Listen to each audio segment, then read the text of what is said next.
Di dalam mobil Lexus LX 600 yang joknya dilapisi kulit paling mahal, suasananya terasa dingin dan penuh beban. Ratna, 40, janda kaya, investor pabrik tas mewah gaya abadi, duduk di kursi belakang.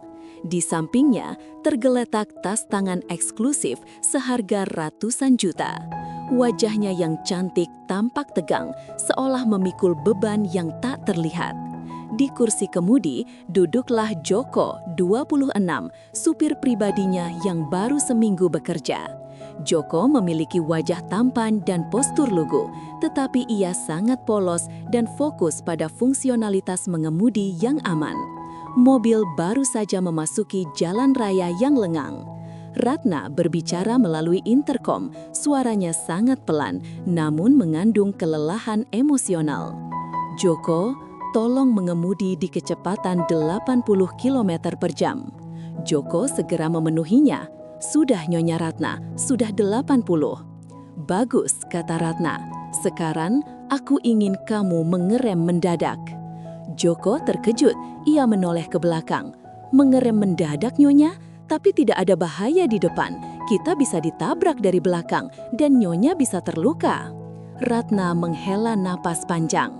Aku ingin kamu mengerti Joko, aku ingin kamu merasakan betapa berat beban yang kupikul di bahu ini.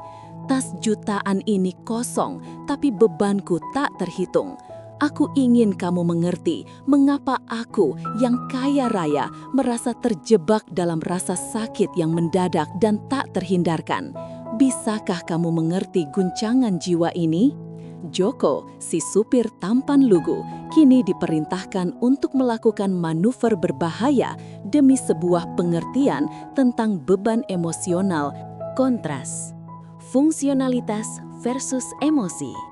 Joko menolak perintah itu. Ia menghentikan mobil di bahu jalan. Nyonya Ratna, saya tidak bisa mengerem mendadak. Tugas saya adalah menjaga keselamatan Nyonya. Mobil ini harus fungsional dan aman, kata Joko lugu. Saya mengerti Nyonya ingin beban itu terasa, tapi Nyonya harus mengerti, tas yang berat itu harus segera dikosongkan, bukan diguncang terus-menerus. Joko melanjutkan. Kalau Nyonya sering mengerem mendadak, nanti rem mobilnya rusak, dan rem hati Nyonya juga akan rusak. Tugas baru, mencari fungsionalitas. Ratna membuka matanya. Ia terkejut melihat Joko menolaknya secara tegas. Ia menyadari kejujuran Joko yang polos. Joko fokus pada fungsionalitas dan keselamatan. Kamu benar Joko, aku harus mengosongkan bebanku, kata Ratna, suaranya melunak. Aku butuh kamu mengerti fungsionalitas dalam hidupku. Ratna menyerahkan tas tangannya yang mahal dan kosong itu pada Joko. Besok, datanglah ke ruanganku. Aku ingin kamu melihat tas-tas di pabrik. Aku ingin kamu mencium aroma kulitnya dan memberitahukanku apa yang kamu mengerti dari kualitasnya. Ini adalah tugas barumu Joko. Kamu akan mendapatkan gaji tambahan. Tugasmu adalah menjadi konsultan fungsionalitas hatiku dan pengawas kejujuran tas. Joko, si supir tampan, menerima tugas aneh ini dengan tulus. Baik Nyonya Ratna, saya mengerti. Saya akan mencari tahu apakah tas-tas itu benar-benar fungsional dan jujur. Keesokan harinya, Ratna membawa Joko ke ruang showroom pabrik tas miliknya.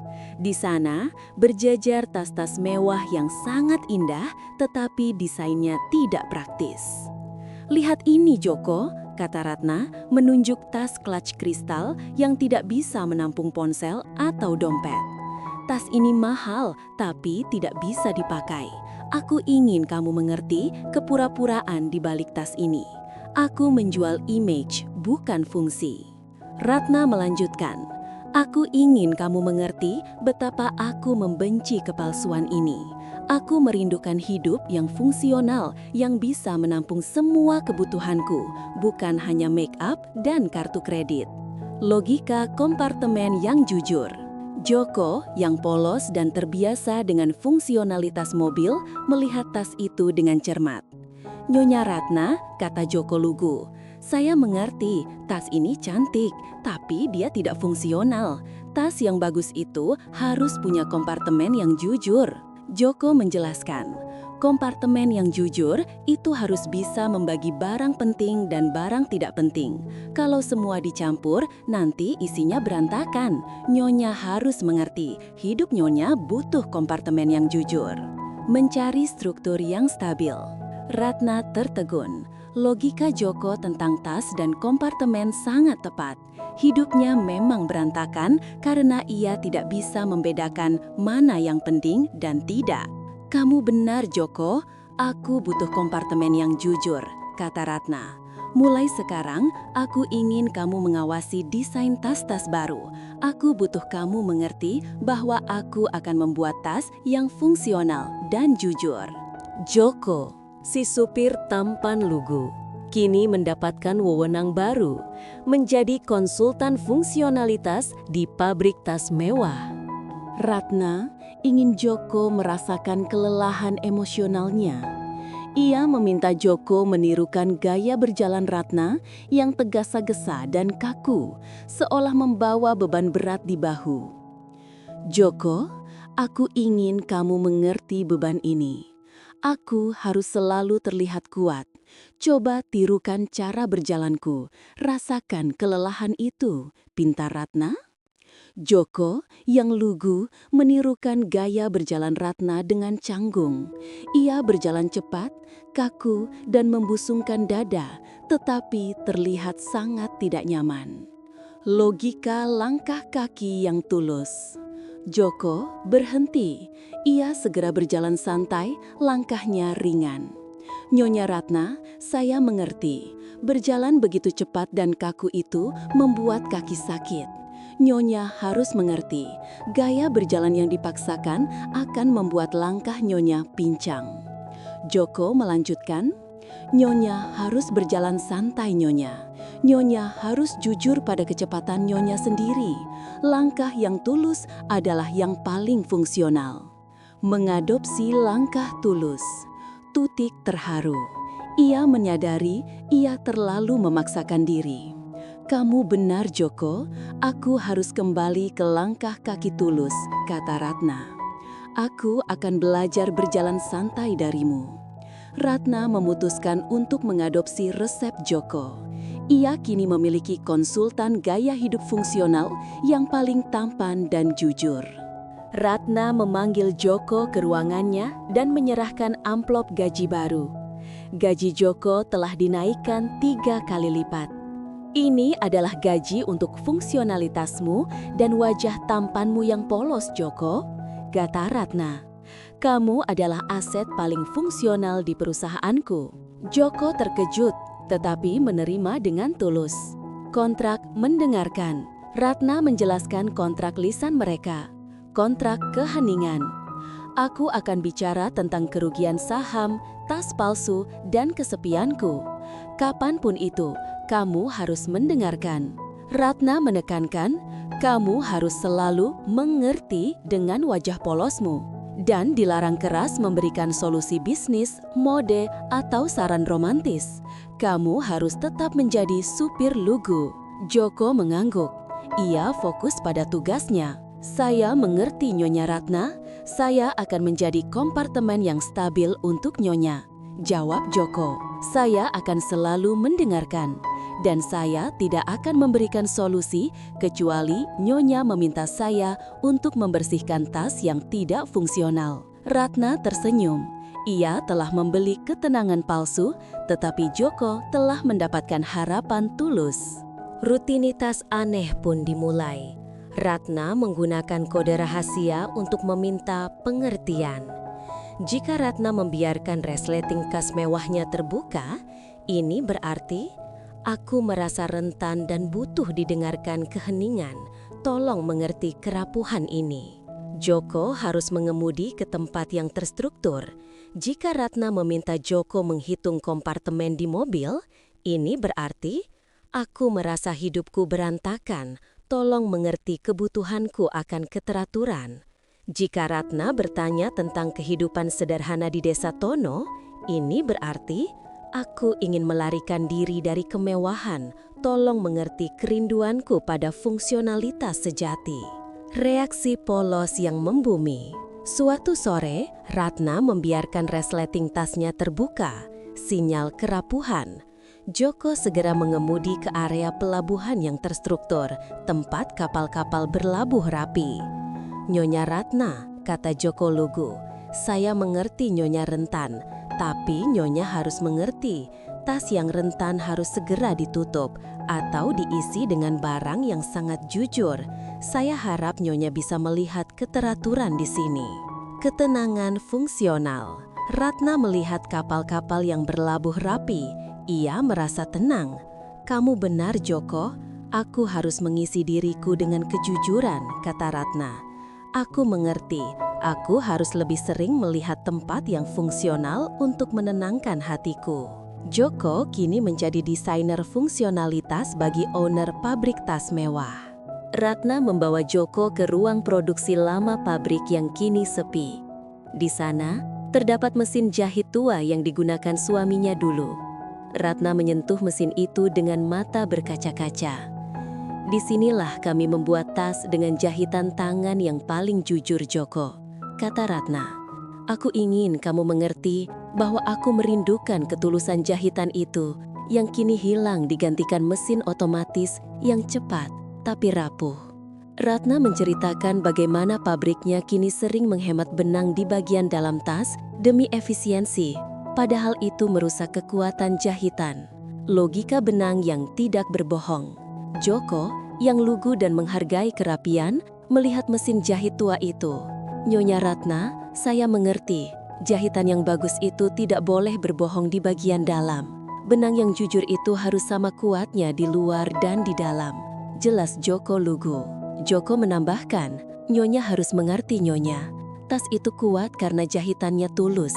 Kalau Nyonya curang di bagian dalam, tas Nyonya akan mudah robek. Sama seperti hati. Nyonya harus jujur pada jahitan hati Nyonya." Inspirasi untuk integritas. Filosofi jahitan yang kuat dari Joko menampar Ratna. Ia menyadari ia terlalu fokus pada image luar dan mengabaikan integritas internalnya. "Kamu benar, Joko. Aku membuat jahitan yang curang di hatiku," bisik Ratna. "Mulai sekarang, aku ingin kamu mengawasi proses menjahit di pabrik. Aku butuh kamu mengerti bahwa ini adalah caraku untuk memperbaiki integritas perusahaanku." Ratna membawa Joko ke ruang penyimpanan bahan baku. Ia menunjukkan tumpukan kulit asli yang mahal dan kulit sintetis, palsu, yang digunakan untuk tas bestseller mereka. "Aku akan memberitahumu rahasia terbesarku, Joko. Untuk laba, aku harus menggunakan kulit palsu ini dan menjualnya sebagai kualitas tinggi," bisik Ratna. "Aku ingin kamu mengerti beban rasa bersalah ini. Aku menjual kebohongan dan setiap tas adalah lapisan yang menipu." Ratna merasa bersalah karena mengkhianati kepercayaan pelanggan. Logika benang jahitan yang tulus. Joko melihat kedua kulit itu. Ia menyentuh keduanya. "Nyonya Ratna," kata Joko, "saya mengerti. Kulit palsu itu terlihat bagus, tapi dia tidak bisa bernafas. Dia akan mudah retak. Tapi kulit asli ini, dia punya aroma yang jujur dan kuat." Joko menambahkan, "Nyonya harus mengerti, tas yang bagus itu dimulai dari benang yang jujur. Kalau bahannya sudah berbohong, nanti jahitannya juga akan mudah lepas. Nyonya harus jujur pada benangnya." Komitmen pada kejujuran. Filosofi jahitan yang jujur dari Joko menyentuh hati Ratna. Ia menyadari ia harus kembali ke bahan baku yang jujur. "Kamu benar, Joko. Aku akan kembali ke benang yang jujur. Aku butuh kamu mengerti bahwa aku akan membuat tas yang dibuat dengan jahitan tulus." Ratna meminta Joko untuk selalu memeriksa bahan baku dan proses menjahit. Joko kini menjadi pengawas jahitan tulus non-formal. Ratna menghadapi kerugian besar di pasar saham. Ia stres dan membawa tas tangannya yang mahal dan kosong ke kantor. "Joko, aku ingin kamu mengerti kepanikan ini. Uangku hilang. Aku merasa tas ini kosong, seolah tidak ada yang bisa kupegang, kata Ratna, memukul tasnya. Ratna meminta Joko menyetujui rencananya untuk membuat tas baru dengan hardware emas yang lebih berkilau untuk menarik perhatian pembeli. Logika isi tas yang tulus. Joko mendengarkan kepanikan itu. Ia teringat filosofi tas yang fungsional. Nyonya Ratna, saya mengerti. Nyonya takut kerugian. Tapi, Nyonya harus mengerti, tas yang kosong itu harus diisi barang yang jujur, bukan emas yang berkilau, kata Joko lugu. Joko melanjutkan, Nyonya terlalu fokus pada lapisan luar, emas, dan melupakan isi fungsionalitas. Nyonya harus mengerti, tas yang terbaik adalah yang isinya tulus, bukan yang kulitnya paling mahal. Komitmen pada fungsionalitas. Nasihat lugu Joko tentang isi yang tulus menyentuh Ratna. Kamu benar Joko, aku terlalu fokus pada emas dan lupa pada fungsionalitas, kata Ratna. Aku akan membatalkan desain tas emas itu. Kamu berhasil membuatku mengerti bahwa aku harus fokus pada isi yang tulus dalam hidupku. Ratna menunjuk Joko. Kamu adalah desainer fungsionalitas perusahaanku. Aku butuh kamu mengerti bahwa aku akan membuat tas yang jujur. Ratna ingin menguji kejujuran Joko. Ratna sengaja meninggalkan uang tunai dalam jumlah besar di dalam tas mahal yang ia tinggalkan di mobil. Ratna keluar dari mobil. Joko, tolong mengerti bahwa aku ada rapat penting. Aku akan kembali sebentar lagi. Jangan sentuh tas ini. Ratna ingin melihat apakah Joko yang tampan dan polos akan tergoda untuk mencuri uang itu. Integritas dan fungsionalitas. Joko melihat uang itu di dalam tas. Meskipun uang itu sangat besar baginya, ia teringat janjinya untuk menjaga kejujuran. Joko mengambil lap bersih, menutup tas itu, dan segera menelpon manajer keamanan. Pak, ada tas Nyonya Ratna tertinggal di mobil dan isinya banyak uang. Saya tidak berani menyentuhnya. Tolong amankan. Joko bersikeras bahwa ia harus menjaga fungsionalitas mobil dan kejujuran tangannya dari semua keraguan. Nilai fungsional. Keesokan paginya, Ratna mendengar laporan itu. Ia terharu. Joko tidak tergoda. Ratna memanggil Joko. Kenapa kamu tidak membawanya padaku, Joko? Kamu tidak mempercayaiku? Saya mengerti, Nyonya Ratna, jawab Joko polos. Nyonya pasti akan percaya, tapi saya juga harus mengerti. Kepercayaan itu harus fungsional. Kalau saya yang ambil, Nyonya mungkin meragukan saya di masa depan. Saya tidak mau Nyonya Ratna kehilangan fungsi percaya pada saya. Ratna tersentuh. Kamu benar, Joko. Kamu berhasil membuatku mengerti bahwa kejujuran adalah fungsionalitas terbaik. Setelah ujian tip, Ratna sering menatap Joko di cermin spion. Tatapan ini dipenuhi kekaguman dan pencarian fungsi. Wajah Joko yang tampan dan lugu adalah sumber ketenangan bagi Ratna. Joko yang lugu merasa sangat canggung. Keraguan sang tampan polos. Joko akhirnya bertanya, Nyonya Ratna, maaf, apakah saya mengemudi terlalu cepat? Atau apakah ada yang tidak fungsional di mobil ini? Ratna tertawa kecil. Tidak Joko, semuanya fungsional. Aku hanya mencari fungsionalitas di matamu. Aku sudah terlalu lama melihat orang yang tidak fungsional. Ratna melanjutkan, aku ingin kamu mengerti Joko, ketampananmu itu bonus, tapi keluguanmu adalah toolkit terbaik. Keteraturan hati. Ratna menyadari Joko adalah toolkit yang stabil. Ratna meminta Joko menghentikan mobil. Aku mengerti sekarang Joko, aku mengerti bahwa aku butuh berhenti membawa beban. Aku butuh fungsionalitas yang stabil bersamamu. Ratna menyentuh tangan Joko. Ia telah menemukan fungsionalitas hatinya. Leo, 30, desainer senior yang arogan, sangat marah melihat Joko, si supir, memiliki wewenang lebih besar di pabrik. Leo melihat Joko sebagai ancaman bagi image mode mewah yang ia usung. Leo menyebarkan rumor bahwa Joko, si supir tampan, adalah gold digger yang ingin merusak brand dengan membuat tas yang murahan dan fungsional. Leo menghadapi Joko di garasi. Kau sudah jadi kepala fungsionalitas ya nak? Tapi kau harus mengerti, mode itu bukan soal fungsi, tapi soal gaya. Kau akan segera dibuang saat Nyonya Ratna bosan dengan fungsi polosmu. Leo dan tim desainer lain mulai menyerang Ratna. Mereka memprotes keputusan Ratna yang fokus pada fungsionalitas, saran Joko, yang menyebabkan mereka kehilangan keuntungan dari tas fashion mahal. Leo bersekongkol untuk menjebak Joko dengan menuduhnya membocorkan desain rahasia. Peringatan untuk Ratna. Leo dan Dewan Direksi melaporkan ke Dewan Komisaris bahwa Ratna membuat keputusan berdasarkan saran supir yang membahayakan brand mewah. Mereka menuntut Ratna diinvestigasi. Ratna menerima surat panggilan. Wajahnya tegang. Ia memanggil Joko. Joko, mereka menyerangku karena kamu. Mereka bilang aku sudah gila mempercayai supir. Kamu harus mengerti bahwa fungsionalitas dan keluguanmu adalah ancaman terbesar bagi mereka. Mereka akan mencoba merusak nama baikmu. Ratna menghadapi tekanan besar untuk membuktikan bahwa strategi fungsionalitas tulusnya berhasil. Ia membawa Joko ke gudang untuk menginspeksi kulit baku. Leo, desainer senior, telah menuduh bahan baku alami yang dibeli Ratna atas saran Joko berkualitas rendah. Joko, aku ingin kamu mengerti betapa pentingnya inspeksi ini.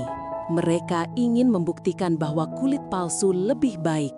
Aku butuh mata kejujuranmu, kata Ratna, mengamati tumpukan kulit. Joko memeriksa kulit itu. Ia menyentuh dan menciumnya. Nyonya Ratna, kulit ini asli, tapi ada layer yang disembunyikan. Ada bahan kimia yang ditambahkan agar terlihat lebih mengkilap, tapi dia tidak jujur, kata Joko lugu. Penemuan ketidakjujuran.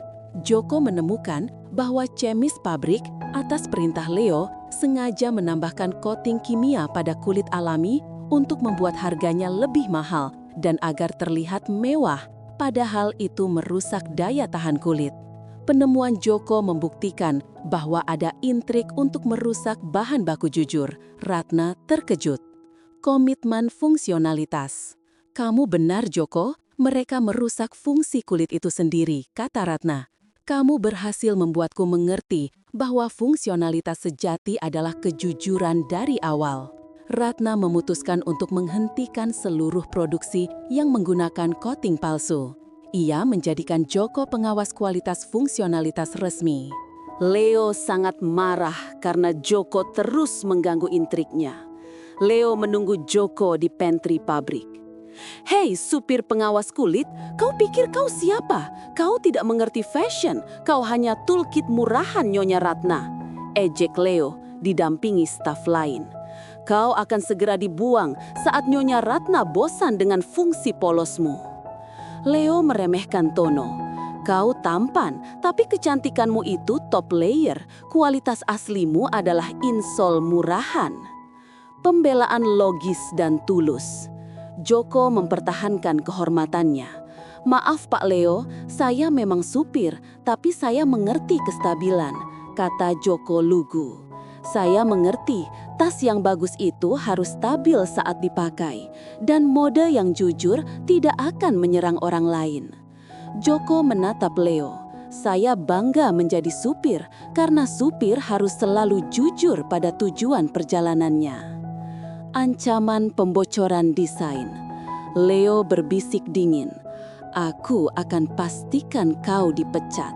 Desain tas rahasia akan bocor dan kau yang akan dituduh menjualnya karena kau punya akses kemana-mana. Kau akan kehilangan wajah tampan dan polosmu di penjara. Joko kembali ke mobil. Ia tahu jebakan desain akan datang. Keesokan harinya, kepanikan melanda pabrik. Desain tas Next Collection rahasia hilang dari brankas desainer kepala. Leo segera menuduh Joko, mengklaim Joko menyalin desain saat mengemudi atau menunggu di kantor. Ratna memanggil Joko, wajahnya tegang. Joko, desain rahasia hilang, kerugian besar. Aku harus bertanya padamu, apakah kamu melihat skets desain itu? Joko bersumpah ia tidak bersalah. Saya tidak akan pernah mengkhianati kepercayaan Nyonya. Saya hanya fokus pada fungsionalitas mobil. Ratna, di bawah tekanan Dewan Direksi dan Leo, terpaksa menunjukkan keraguan. Aku harus meminta kamu mengerti, Joko. Aku harus menskorsingmu. Aku terpaksa meragukanmu untuk menjaga perusahaan. Aku harap kamu mengerti keputusanku, kata Ratna. Air mata menetes. Janji langkah kaki yang tulus. Joko menyerahkan kunci dan seragamnya. Hatinya hancur. Saya mengerti, Nyonya Ratna. Tapi Nyonya juga harus mengerti, tas yang dibuat dari kebohongan akan cepat robek. Saya akan kembali dan membuktikan bahwa fungsionalitas hati saya tidak bisa diremehkan. Joko meninggalkan pabrik. Joko tidak pulang. Ia menyelinap kembali ke garasi. Ia yakin Leo sebagai desainer menyembunyikan bukti di suatu tempat yang berhubungan dengan mobilnya. Joko sebagai supir fokus pada mobil Leo. Ia tahu Leo sering menyimpan skets desain di tempat yang aneh agar terlihat kreatif. Joko memeriksa kompartemen kecil di mobil Leo. Bukti di balik peta lama. Joko menemukan sebuah gulungan peta tua di bawah jok mobil Leo. Di dalamnya terselip desain tas rahasia yang hilang. Joko juga menemukan memo yang merinci transaksi Leo dengan kompetitor, berjanji menjual desain itu. Leo menyembunyikannya di tempat yang tidak fungsional, peta tua, karena ia tahu Joko, si pencinta fungsionalitas, tidak akan mencari klater. Joko mengambil desain dan memo itu. Ia tahu ini adalah bukti ganda kejahatan Leo. Kemenangan fungsionalitas. Joko segera menelpon Ratna. Ratna datang ke garasi. Joko memperlihatkan bukti itu. Nyonya Ratna, ini desain tas rahasia. Leo yang mencurinya dan menyembunyikannya di peta tua. Dia menyembunyikan kebohongan di tempat yang tidak fungsional, kata Joko. Ratna memeluk Joko dengan erat. Keluguan dan fungsionalitas Joko telah menyelamatkan perusahaannya. Leo dipecat. Ratna membawa Joko ke ruang produksi lama. Mereka duduk di samping mesin jahit tua. Joko, aku meminta maaf. Aku membiarkan ketakutan akan intrik membuatku meragukan jahitan tulusmu, kata Ratna. Saya mengerti, Nyonya Ratna. Nyonya takut hancur, tapi Nyonya juga harus mengerti. Tas yang dijahit dengan cinta tidak akan pernah robek, kata Joko. Arti sejati. Mengerti. Ratna menjelaskan arti mengerti yang sebenarnya. Aku memintamu mengerti fungsionalitas Joko, tapi yang ku mau darimu adalah kejujuran mentah yang stabil. Kamu berhasil membuatku mengerti bahwa cinta adalah benang yang paling kuat. Toolkit cinta yang stabil. Ratna menatap Joko. Aku akan memberimu hadiah terbesar. Aku akan menunjukmu sebagai direktur kualitas fungsional. Kamu akan memastikan semua tas kita jujur dan fungsional. Joko tersenyum tulus. Saya mengerti, Nyonya Ratna, tapi saya hanya ingin Nyonya juga mengerti bahwa cinta yang tulus adalah desain yang paling indah. Ratna mencium Joko. Ia telah menemukan fungsionalitas cintanya. Keesokan harinya, Ratna memanggil Joko ke kantornya dan menawarkan jabatan yang sangat bergengsi. Kepala Desainer dan Kreatif. Ini adalah pengakuan total Joko. Kamu akan mendesain next collection kita, berfokus pada fungsionalitas dan kejujuran. Gaji ini akan membuatmu menjadi desainer ternama, kata Ratna, menyodorkan pena emas. Joko melihat kontrak itu, tetapi menggeleng. Maaf, Nyonya Ratna, saya tidak bisa menerima ini. Ratna terkejut. Kenapa? Ini kesempatan untuk mengubah dunia fashion. Kamu punya bakat itu. Pilihan untuk tetap fungsional. Saya mengerti, Nyonya Ratna, tapi saya tidak mengerti mode. Saya hanya mengerti cara menjahit dan mengemudi yang fungsional, jawab Joko dengan lugu. Jabatan itu akan membuat saya harus membuat tas yang cantik tapi tidak fungsional. Saya tidak mau berbohong pada desain. Joko menatap Ratna. Saya mengerti Nyonya Ratna. Nyonya tidak butuh desainer kepala baru. Nyonya hanya butuh hidup yang fungsional. Kalau saya jadi desainer, saya akan kehilangan fokus saya pada kejujuran. Saya ingin tetap menjadi Joko yang lugu, yang fokus pada fungsionalitas sejati. Joko menatap Ratna. Saya mengerti Nyonya Ratna. Nyonya tidak butuh desainer kepala baru. Nyonya hanya butuh hidup yang fungsional. Kalau saya jadi desainer, saya akan kehilangan fokus saya pada kejujuran. Saya ingin tetap menjadi Joko yang lugu, yang fokus pada fungsionalitas sejati. Memilih toolkit hati.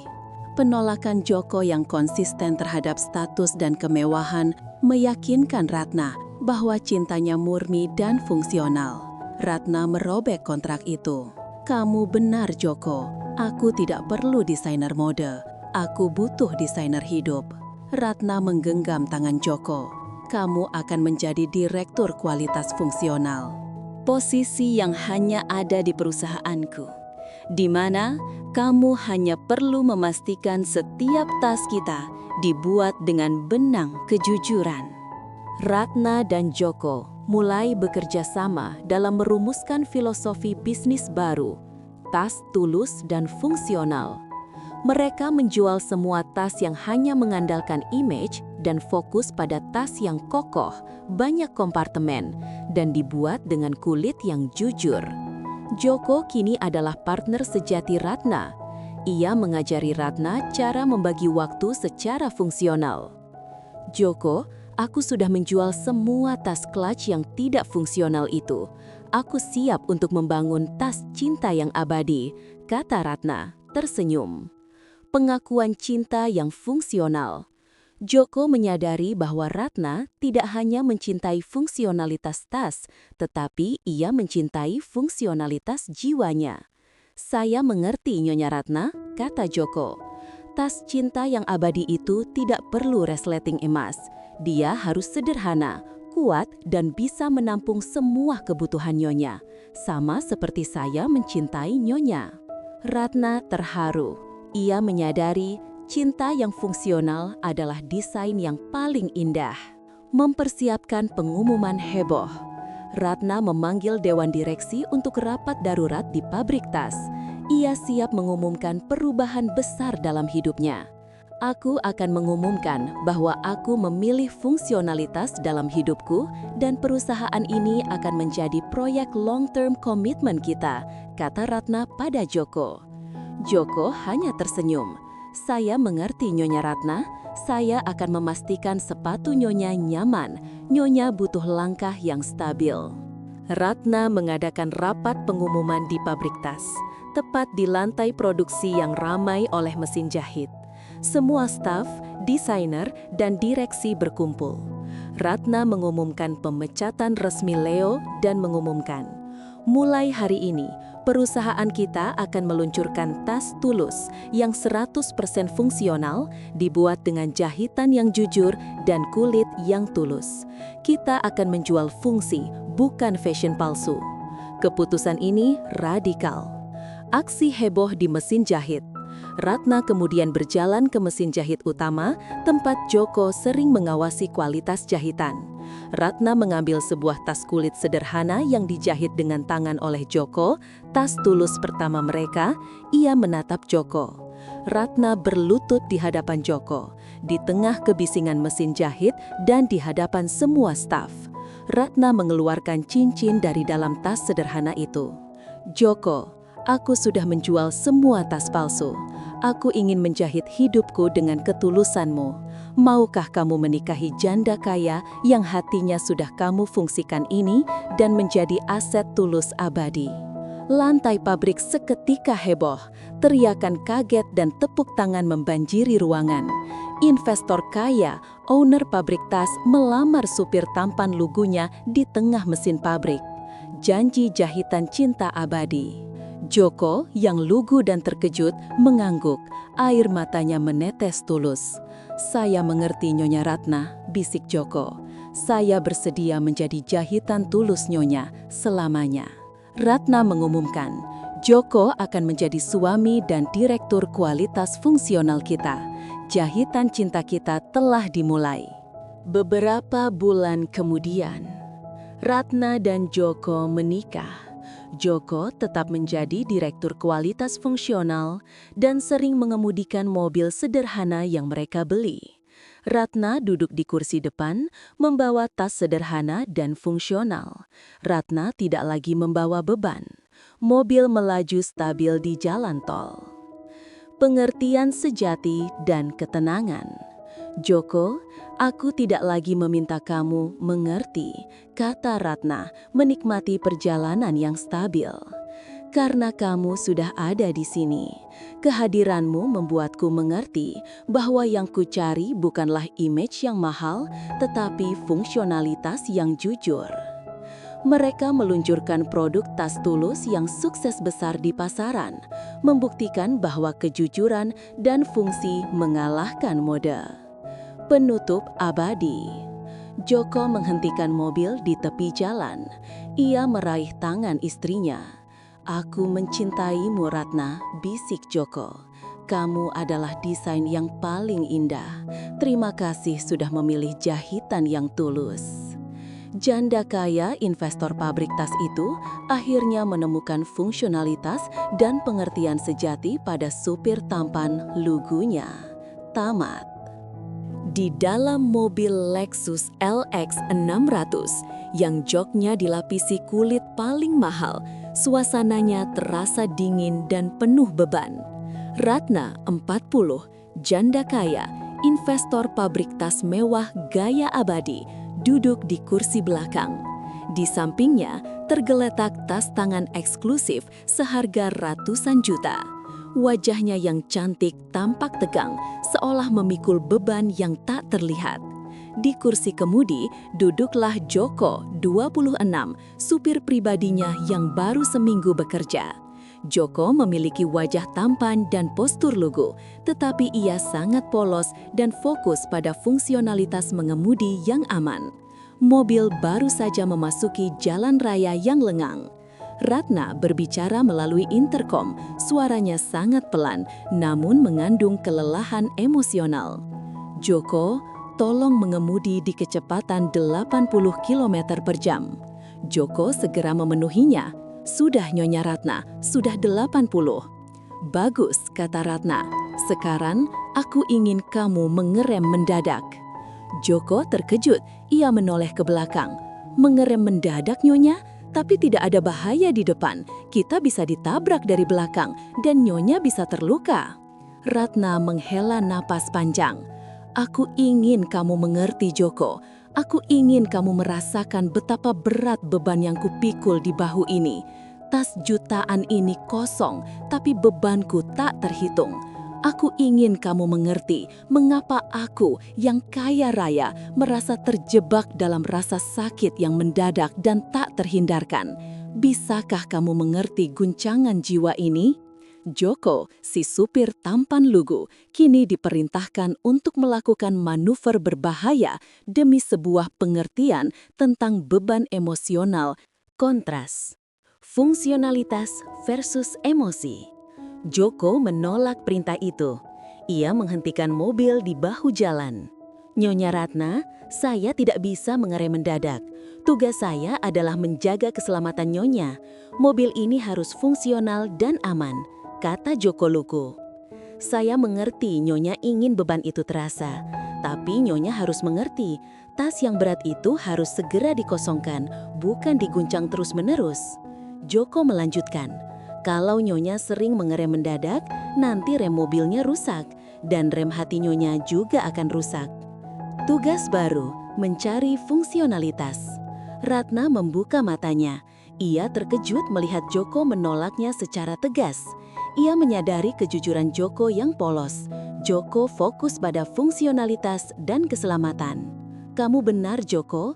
Aku harus mengosongkan bebanku," kata Ratna. Suaranya melunak. Aku butuh kamu mengerti fungsionalitas dalam hidupku. Ratna menyerahkan tas tangannya yang mahal dan kosong itu pada Joko. Besok, datanglah ke ruanganku. Aku ingin kamu melihat tas-tas di pabrik. Aku ingin kamu mencium aroma kulitnya dan memberitahukanku apa yang kamu mengerti dari kualitasnya. Ini adalah tugas barumu, Joko. Kamu akan mendapatkan gaji tambahan.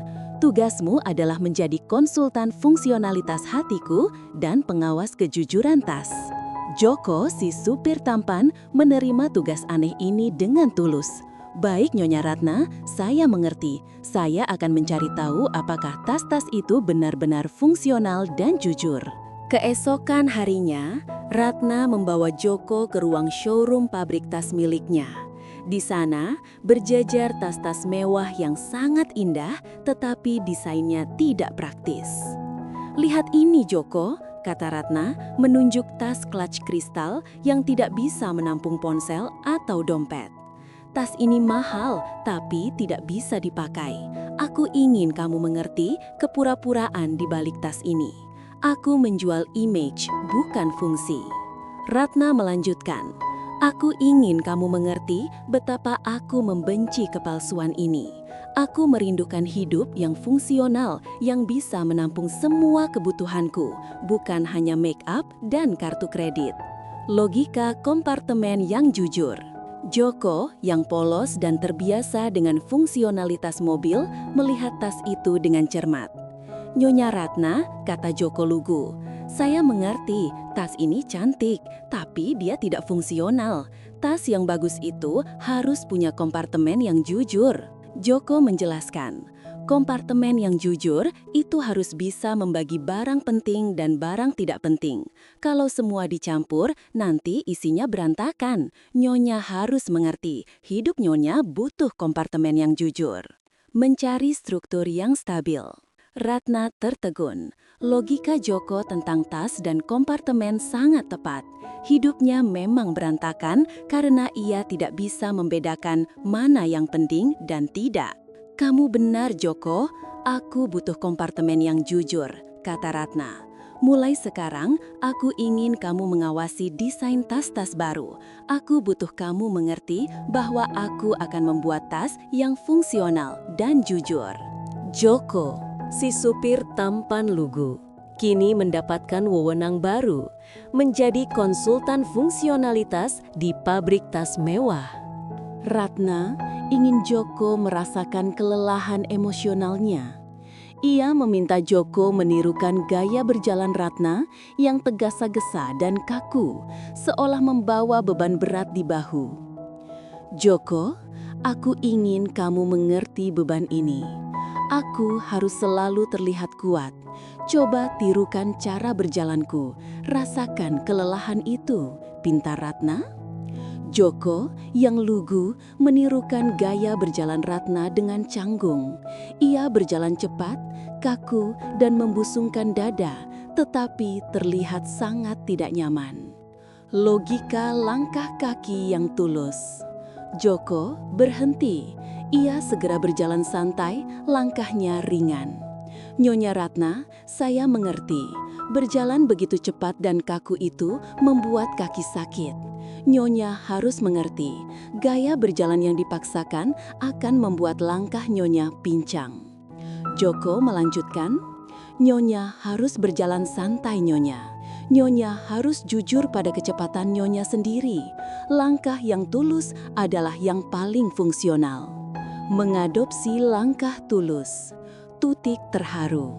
Ia menyadari ia terlalu memaksakan diri. "Kamu benar, Joko. Aku harus kembali ke langkah kaki tulus," kata Ratna. "Aku akan belajar berjalan santai darimu." Ratna memutuskan untuk mengadopsi resep Joko. Ia kini memiliki konsultan gaya hidup fungsional yang paling tampan dan jujur. Ratna memanggil Joko ke ruangannya dan menyerahkan amplop gaji baru. Gaji Joko telah dinaikkan 3 kali lipat.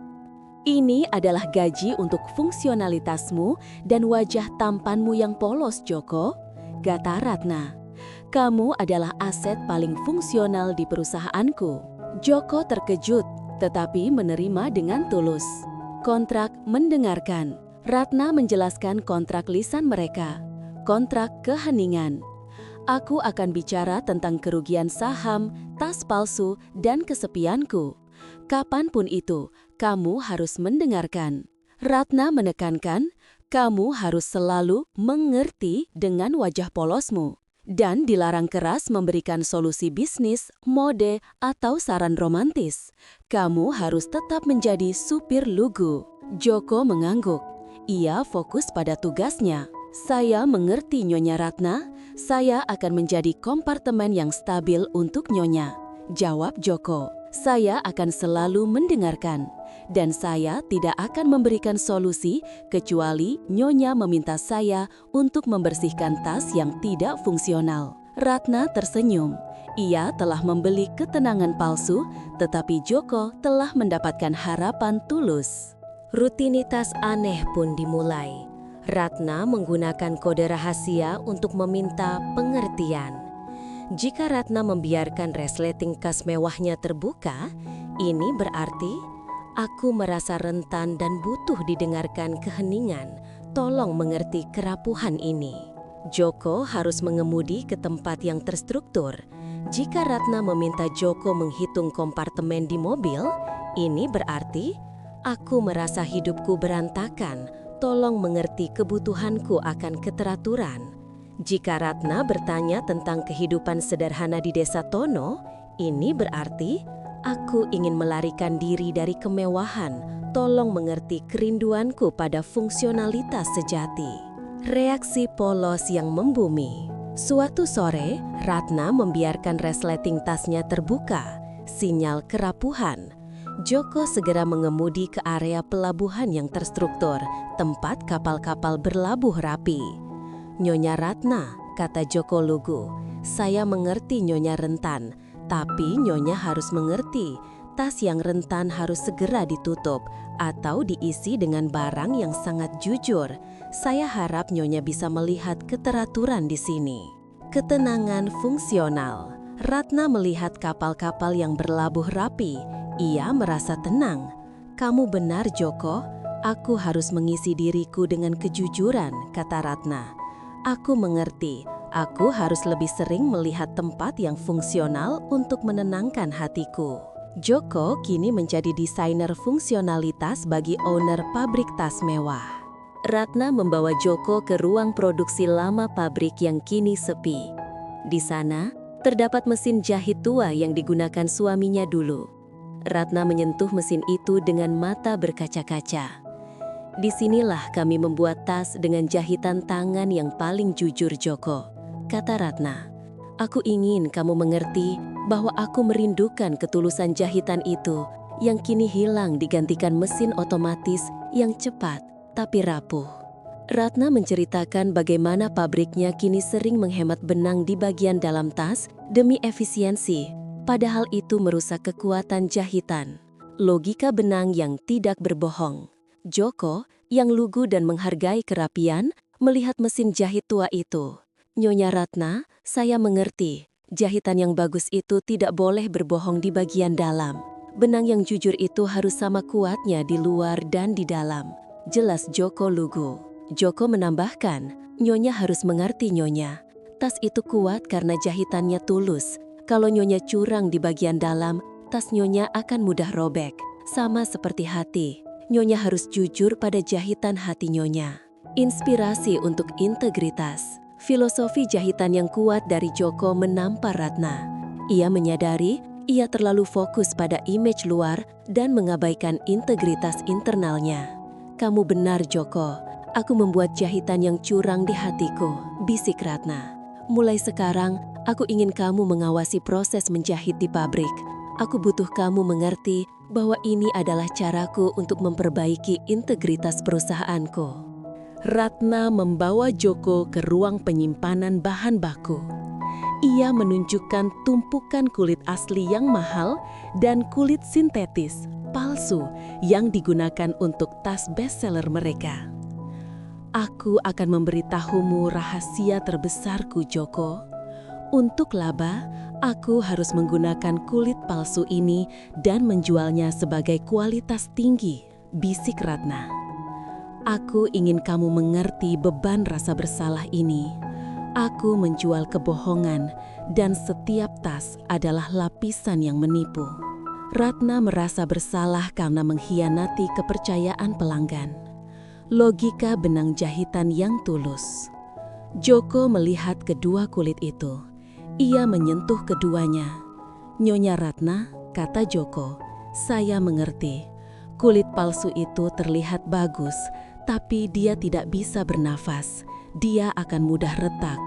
Tapi kulit asli ini, dia punya aroma yang jujur dan kuat." Joko menambahkan, "Nyonya harus mengerti, tas yang bagus itu dimulai dari benang yang jujur. Kalau bahannya sudah berbohong, nanti jahitannya juga akan mudah lepas. Nyonya harus jujur pada benangnya." Komitmen pada kejujuran. Filosofi jahitan yang jujur dari Joko menyentuh hati Ratna. Ia menyadari ia harus kembali ke bahan baku yang jujur. "Kamu benar, Joko. Aku akan kembali ke benang yang jujur. Aku butuh kamu mengerti bahwa aku akan membuat tas yang dibuat dengan jahitan tulus." Ratna meminta Joko untuk selalu memeriksa bahan baku dan proses menjahit. Joko kini menjadi pengawas jahitan tulus non-formal. Ratna menghadapi kerugian besar di pasar saham. Ia stres dan membawa tas tangannya yang mahal dan kosong ke kantor. "Joko, aku ingin kamu mengerti kepanikan ini. Uangku hilang. Aku merasa tas ini kosong, seolah tidak ada yang bisa kupegang," kata Ratna, memukul tasnya. Ratna meminta Joko menyetujui rencananya untuk membuat tas baru dengan hardware emas yang lebih berkilau untuk menarik perhatian pembeli. Logika isi tas yang tulus. Joko mendengarkan kepanikan itu.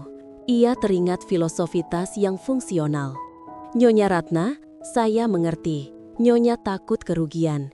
Tapi, Nyonya harus mengerti, tas yang kosong itu harus diisi barang yang jujur, bukan emas yang berkilau," kata Joko lugu.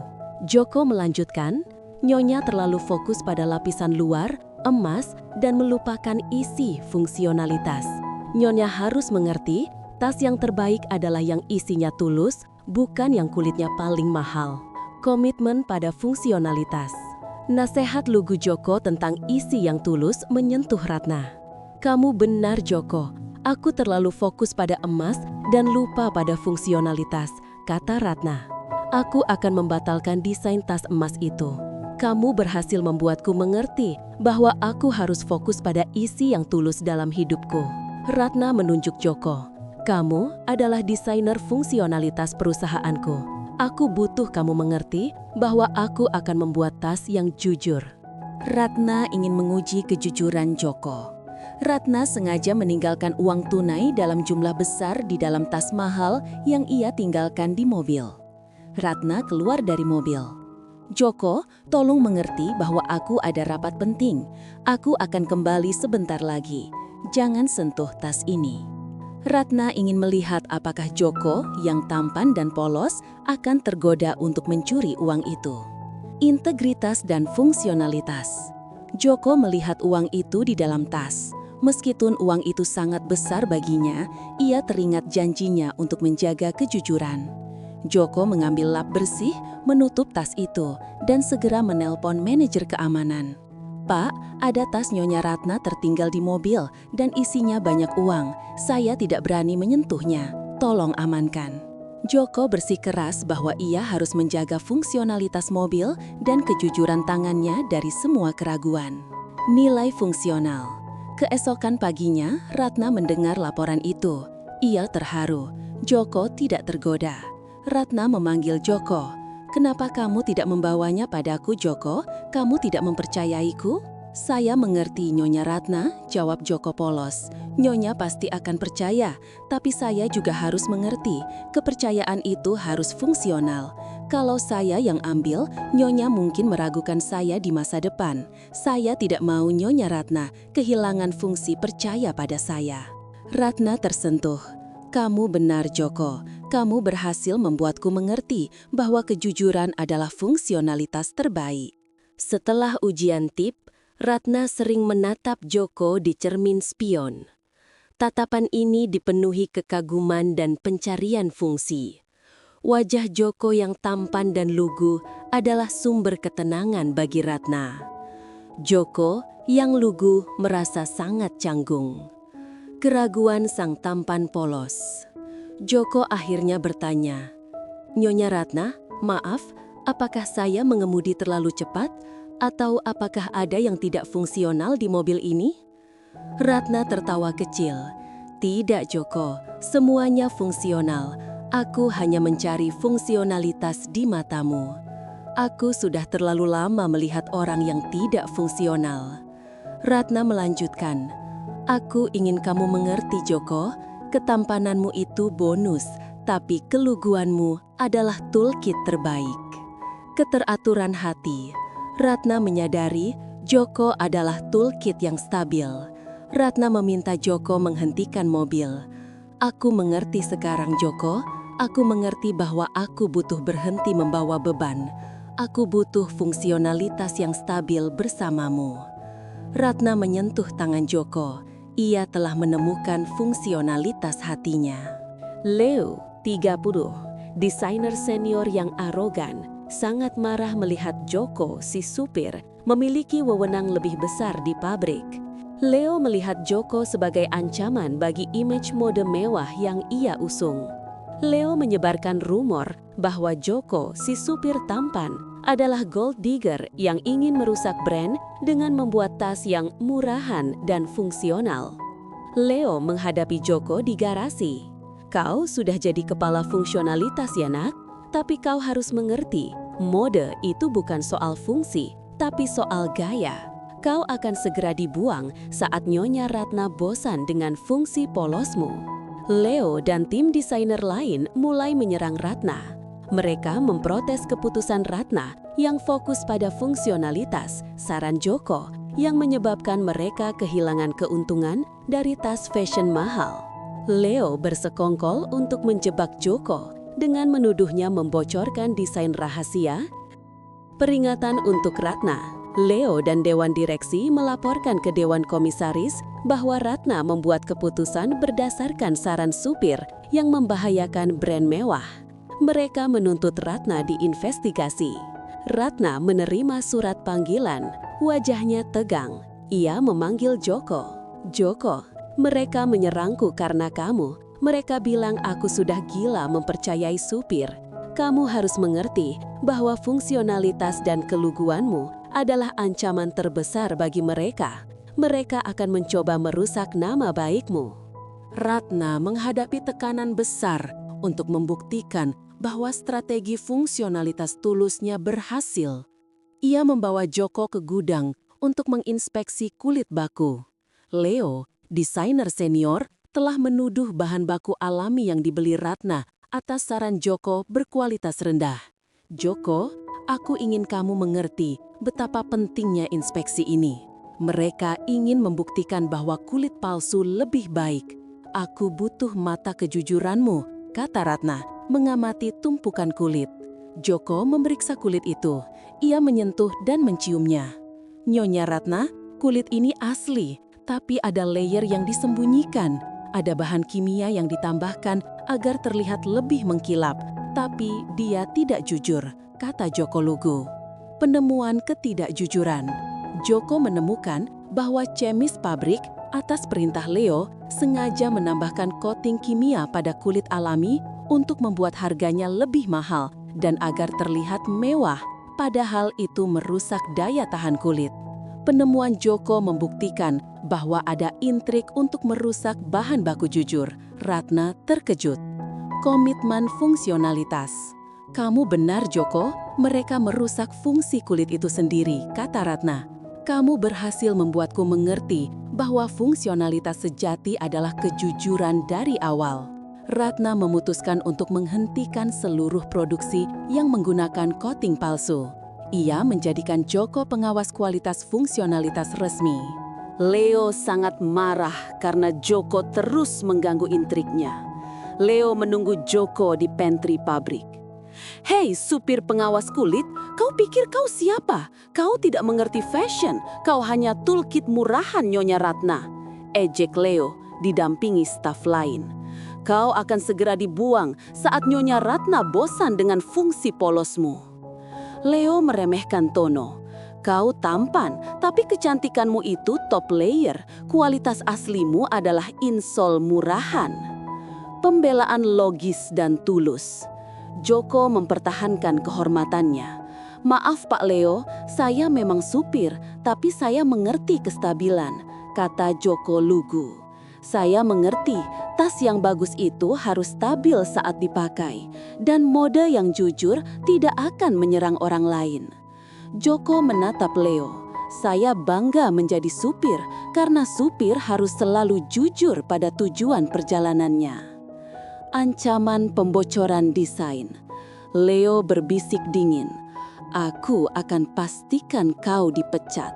Desain tas rahasia akan bocor dan kau yang akan dituduh menjualnya karena kau punya akses kemana-mana.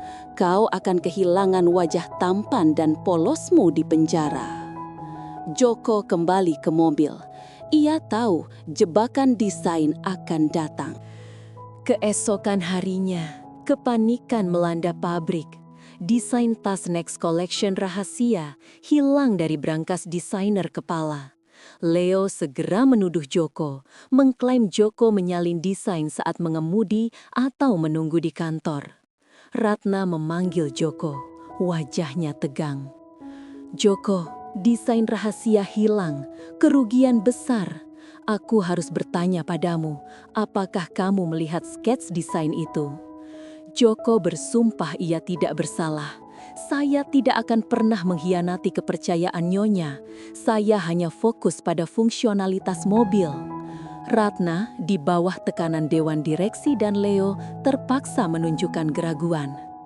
"Aku harus meminta kamu mengerti, Joko. Aku harus menskorsingmu. Aku terpaksa meragukanmu untuk menjaga perusahaan. Aku harap kamu mengerti keputusanku," kata Ratna. Air mata menetes. Janji langkah kaki yang tulus. Joko menyerahkan kunci dan seragamnya. Hatinya hancur. "Saya mengerti Nyonya Ratna, tapi Nyonya juga harus mengerti tas yang dibuat dari kebohongan akan cepat robek. Saya akan kembali dan membuktikan bahwa fungsionalitas hati saya tidak bisa diremehkan." Joko meninggalkan pabrik. Joko tidak pulang. Ia menyelinap kembali ke garasi. Ia yakin Leo sebagai desainer menyembunyikan bukti di suatu tempat yang berhubungan dengan mobilnya. Joko sebagai supir fokus pada mobil Leo. Ia tahu Leo sering menyimpan skets desain di tempat yang aneh agar terlihat kreatif. Joko memeriksa kompartemen kecil di mobil Leo. Bukti di balik peta lama. Joko menemukan sebuah gulungan peta tua di bawah jok mobil Leo. Di dalamnya terselip desain tas rahasia yang hilang. Joko juga menemukan memo yang merinci transaksi Leo dengan kompetitor, berjanji menjual desain itu. Leo menyembunyikannya di tempat yang tidak fungsional, peta tua, karena ia tahu Joko, si pencinta fungsionalitas, tidak akan mencari klater. Joko mengambil desain dan memo itu. Ia tahu ini adalah bukti ganda kejahatan Leo. Kemenangan fungsionalitas. Joko segera menelpon Ratna. Ratna datang ke garasi. Joko memperlihatkan bukti itu. "Nyonya Ratna, ini desain tas rahasia. Leo yang mencurinya dan menyembunyikannya di peta tua. Dia menyembunyikan kebohongan di tempat yang tidak fungsional," kata Joko. Ratna memeluk Joko dengan erat. Keluguan dan fungsionalitas Joko telah menyelamatkan perusahaannya. Leo dipecat. Ratna membawa Joko ke ruang produksi lama. Mereka duduk di samping mesin jahit tua. "Joko, aku meminta maaf. Aku membiarkan ketakutan akan intrik membuatku meragukan jahitan tulusmu," kata Ratna. "Saya mengerti Nyonya Ratna. Nyonya takut hancur, tapi Nyonya juga harus mengerti. Tas yang dijahit dengan cinta tidak akan pernah robek, kata Joko. Arti sejati. Mengerti. Ratna menjelaskan arti mengerti yang sebenarnya.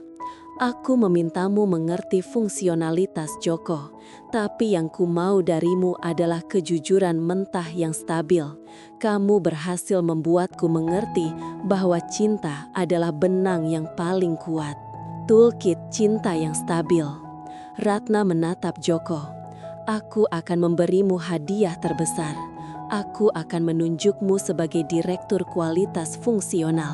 Kamu akan memastikan semua tas kita jujur dan fungsional. Joko tersenyum tulus.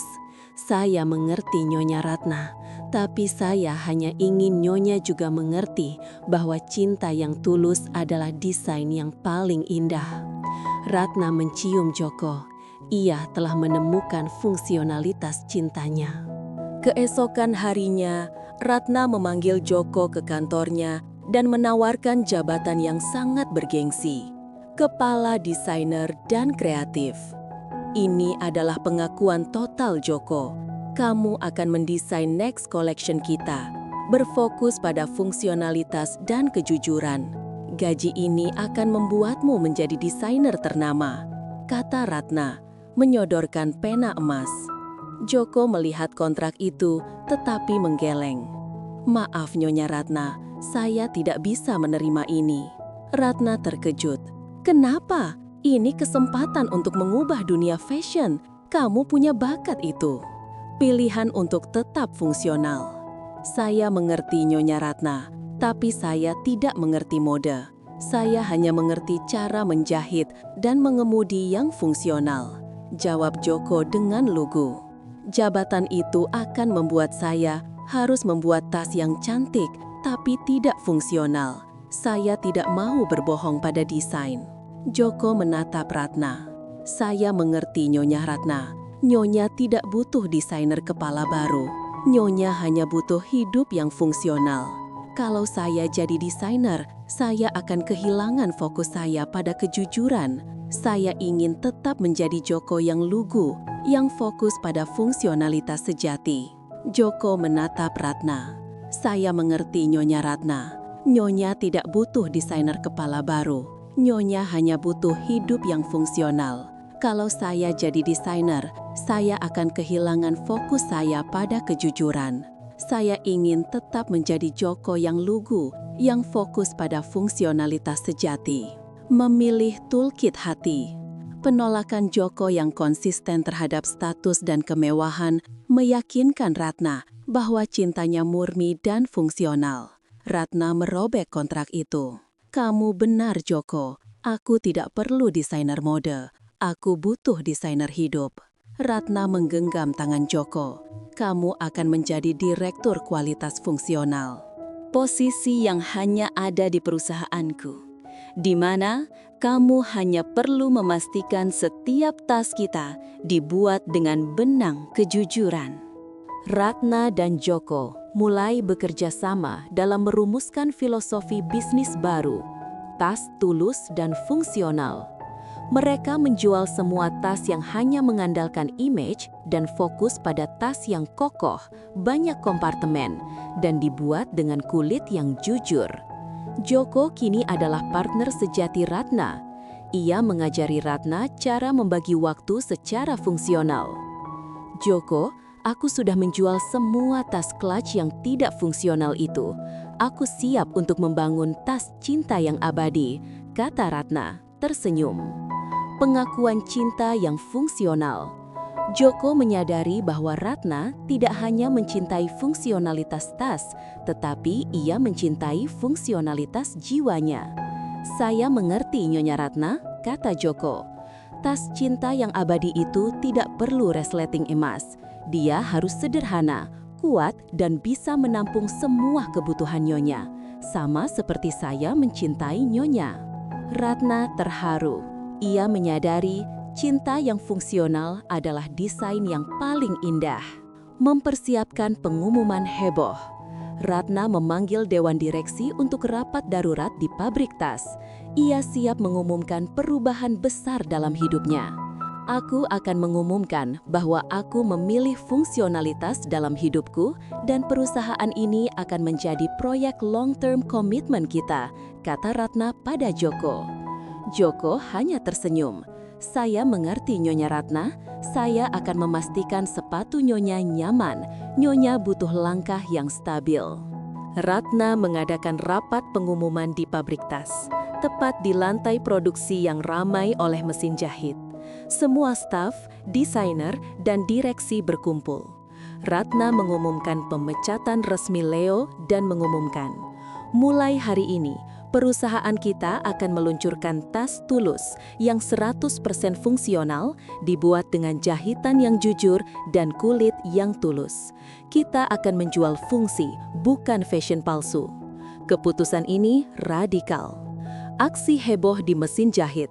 Ratna kemudian berjalan ke mesin jahit utama, tempat Joko sering mengawasi kualitas jahitan.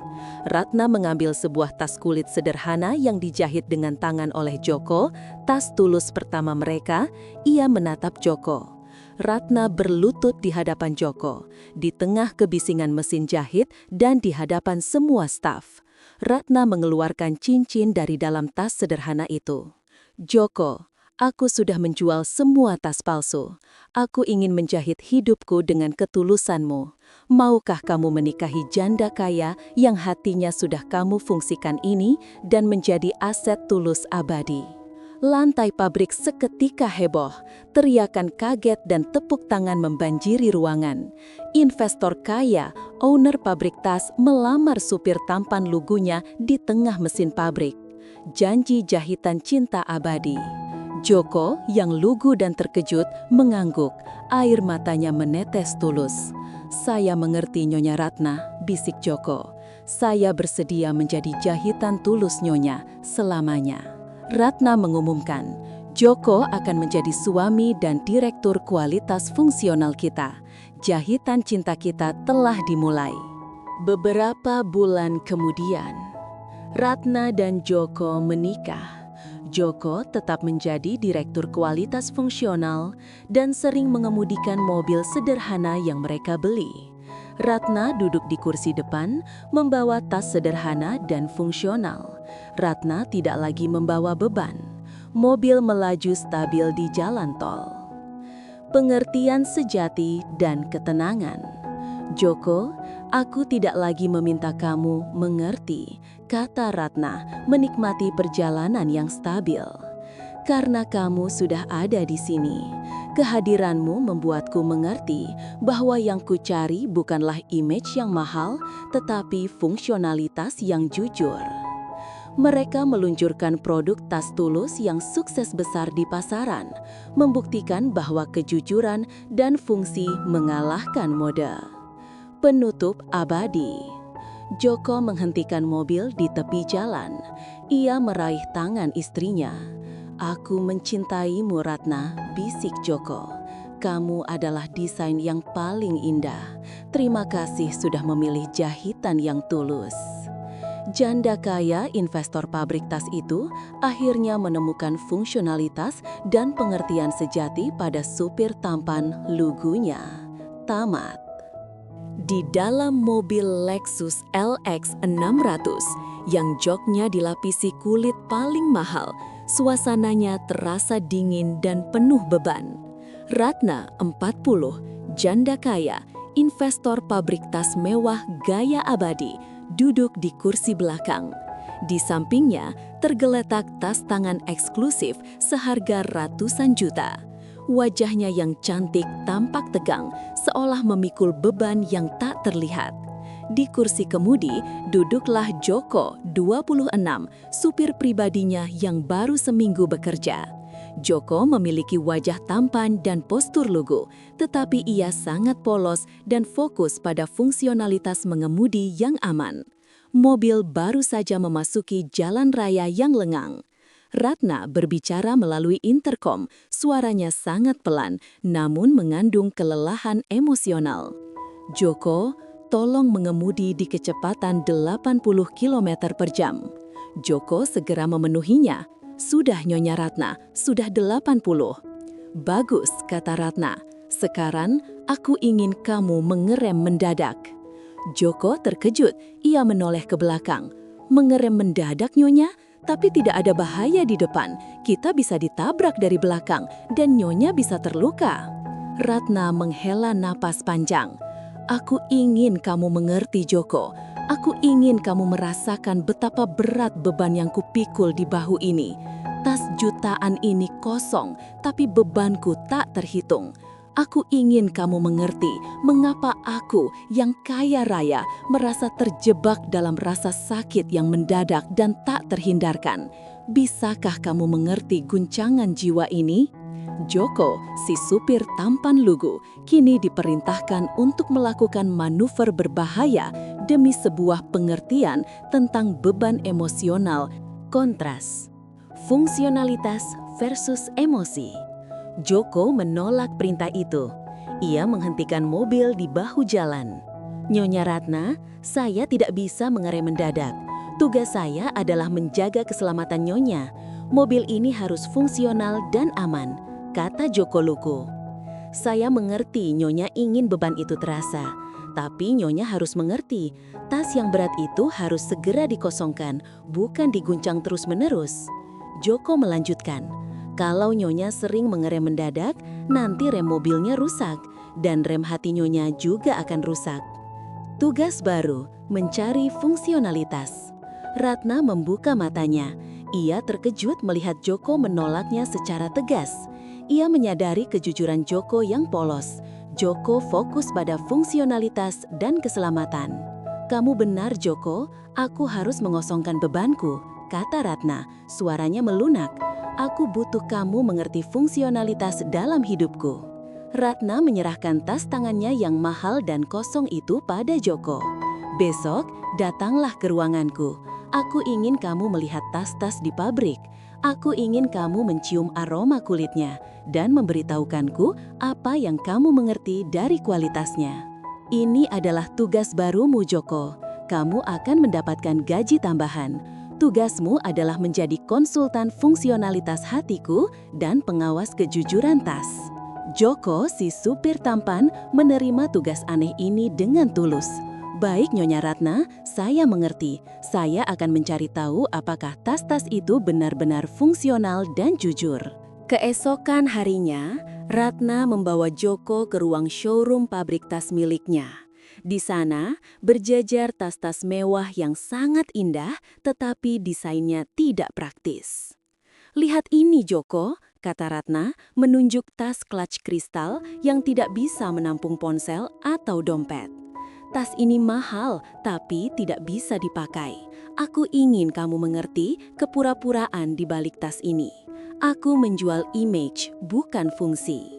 Ratna melanjutkan. Aku ingin kamu mengerti betapa aku membenci kepalsuan ini. Aku merindukan hidup yang fungsional, yang bisa menampung semua kebutuhanku, bukan hanya make up dan kartu kredit. Logika kompartemen yang jujur. Joko, yang polos dan terbiasa dengan fungsionalitas mobil, melihat tas itu dengan cermat. Nyonya Ratna, kata Joko lugu. Saya mengerti, tas ini cantik, tapi dia tidak fungsional. Tas yang bagus itu harus punya kompartemen yang jujur. Joko menjelaskan, kompartemen yang jujur itu harus bisa membagi barang penting dan barang tidak penting. Kalau semua dicampur, nanti isinya berantakan. Nyonya harus mengerti, hidup Nyonya butuh kompartemen yang jujur. Mencari struktur yang stabil.